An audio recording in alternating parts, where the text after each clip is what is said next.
ஃபைனலிஸ்டா இருந்தாங்க. But win பண்ணல. So ஃபைனலிஸ்டா இருந்து போகும்போது அவங்களுக்கு ஒரு பாசிட்டிவ் நோட்ல தான் வந்துட்டு அவங்க வெளியே போயிருந்தாங்க.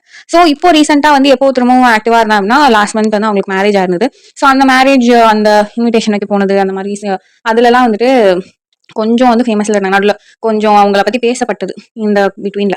ஸோ அதுல என்ன ஆயிருக்கு அப்படின்னா, கொஞ்சம் நம்ம எல்லாருமே எப்படி ஆயிட்டாங்க அப்படின்னா, கேர்ள் நெக்ஸ்ட் டோர் மாதிரி இருந்தவங்க வந்து டக்குன்னு வந்து ஃபேஸ்ல அவ்வளோ changes, lip fillers, Botox maybe தெரியல. பட் அவங்களோட ஃபேஸ் வந்து நம்ம பார்த்த மாதிரி இல்ல. ஸோ ஃபுல்லா different hair colour, hair cut மாதிரி ஒரு க்ரூம்டா இருந்தாங்க. ஸோ எப்படி ஆயிடுச்சுன்னா, ஓகே அட்லீஸ்ட் அவங்க க்ரூம்டா நல்லா இருக்காங்க.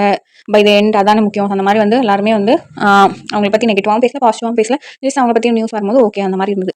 இந்த இந்த கட்டத்துக்கு நடுவுல தான் வந்து இந்த ஜல்லிக்கட்டு அப்படிங்கிற வார்த்தை வந்து இவங்களை ட்ரிகர் பண்ணி பண்ணதா அவங்களே வந்து வீடியோ போட்டிருக்காங்க. இந்த மாதிரி லைக் எப்படி வந்து அவங்க ஜல்லிக்கட்டு மென்ஷன் பண்ணி சொல்லும்போது, ஏன்னா அவங்க நம்ம டிவிகே கட்சியில வந்துட்டு மைனர் ஆளுங்க தான் அதிகம். இந்த மாதிரி ஏதாவது பண்ணு காலமாட அடக்கிறேன்ட்டு போய் புல்லு கட்டு காமிச்சு ஏதாவது ஆகி அதுக்கு ஏதாவது திரும்பவும் ஜல்லிக்கட்டு பேன் பண்ணா அவங்களுக்கு ப்ரொடெஸ்ட் பண்றதுக்கு வந்துட்டு